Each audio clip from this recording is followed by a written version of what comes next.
Ezekiel Elliott, ex-Cowboys running back Ezekiel Elliott signs to the Chargers practice squad ahead of postseason run per report. So we know that the Cowboys have been in shambles. The Cowboys have been in such a bad shape that, Jerry Jones I feel like he's more in the spotlight than some of the players. And it's kind of sad because when we get into the conversation as far as this team and the talent, CeeDee Lamb, Dak Prescott, Micah Parsons, these individuals, have so much talent, and I feel like it's being wasted due to the issues by the leadership and, how management is handling this team. So once again, we allow someone like Ezekiel Elliott, who, was definitely a beneficial part to this team. Yes, he did kind of fall off after he got paid. But then, we know how players work, right? They want to get more money. They want to get paid. They come back and they kind of ball out a little bit sometimes. But I think Ezekiel Elliott is one of those running backs that definitely had the talent to go out there and potentially make something happen, even if it was just enough, to get these Cowboys in a position to, get a first down. Right. They had the good situation with Tony Pollard, right? It will be Tony Pollard who will get you your long runs, and, Elliott will come in and he'd be that brute force running back, get you about 3 to 4 yards or get you across that line if you needed it.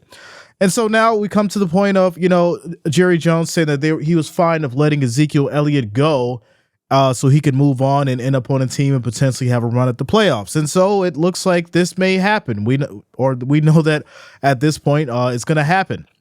So let's get into it. As far as just 5 days before the Dallas Cowboys played their season finale, 3-time Pro Bowl running back Ezekiel Elliott asked to be released with the hope of latching on with the playoff-bound team to chase a Super Bowl ring. Dallas granted his request, and Elliott will now be eligible to participate in the postseason after signing on to the practice squad of the Los Angeles Chargers on Tuesday night per NFL media. Elliott becoming a Charger occurred because he lost competition for his old spot as the Cowboys lead running back, with undrafted veteran Rico Dowdle taking that mantle and producing the first 1,000-yard rushing season of his career. Elliott rushed 74 times for 226 yards and 3 touchdowns while catching 12 passes for 69 yards in 15 games played in 2024. He entered the NFL as the 4th overall pick in the 2016 draft out of Ohio State, the Ohio State. Elliott hit the ground running at the professional level, running for a league best 1,631 yards and 15 touchdowns his rookie year, earning a first-team All-Pro selection as well as a Pro Bowl trip. He led the NFL in rushing yards per game in each of his first 3 seasons and led the league in total rushing a second time in 2018 with 1,434 yards during his Cowboys career. Elliott was named an All-Pro twice and made 3 Pro Bowls. However, Elliott hasn't rushed for 1,000 yards or averaged more than 3.8 yards a carry since 2021.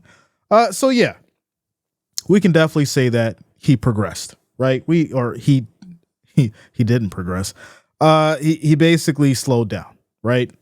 And I think that's due to a couple of reasons, right? They made Tony Pollard the star of the show. And they've kind of, like I said, they put Ezekiel Elliott in the back seat, which I think he was fine with that role. He understand that, he was kind of slowing down. But then it comes to mind, it's like, well, is McCarthy making the decisions in the right place to basically get him in the game more to be more of an impact? Because obviously, if you believe in Rico Dowdle, you're going to give him more of the snaps. You're going to put the ball in his hand more. And so, Zeke, I guess, feels at this point in his career, he's like, hey, things are winding down. I'm getting a little older. I do have a little bit of gas left in me. Let me move on and go on to a different team and potentially have a shot at getting a ring. So, hey, Jerry Jones lets him go. He then moves on to the Chargers, and now he's got that opportunity. He'll be potentially playing in the playoffs. We'll see what happens. So, I could definitely see Elliott playing more of a veteran role, giving, his coaching and advice as the Chargers potentially have a shot to move on. Now, that's a whole nother conversation and a whole nother story. We'll get to that as we get to the playoffs. But I think it's good. I think it's good for Elliott. He gets himself out of a toxic situation. He moves on to the Chargers, and I think it's a good pickup. I think having a veteran presence in Elliott is going to be good for that team. I think they definitely need it, and I think Harbaugh is going to enjoy that as well. So there you go. Let me hop into the chat. Shout out to you, Megan. Good morning. Good morning. Shout out to you, Purple. Let's go. Scott Coley. Let's go. Let's go. Blind Face says, good morning from Texas. Good morning. Good morning. Let's go, Texas in the house. Reverend says, Elliott is the example of why you don't go back to broken relationships. I think once Elliott returned, he was reminded of the unhealthy relationship. Listen, that is definitely a way to look at it. I agree. You don't go back to toxic relationships. No matter how good it once felt. No matter how good it once felt, you don't go back. We know this from, relationships and all that kind of stuff and situations in real life. Even if you want to go to the professional route, right? Maybe you had a good job at one point and you left because, you felt that you was done the wrong way. The money was good and, you may have had that really good work friend. But your boss disrespected you and you was like, nah, I'm out of here. I'm going to go do something else.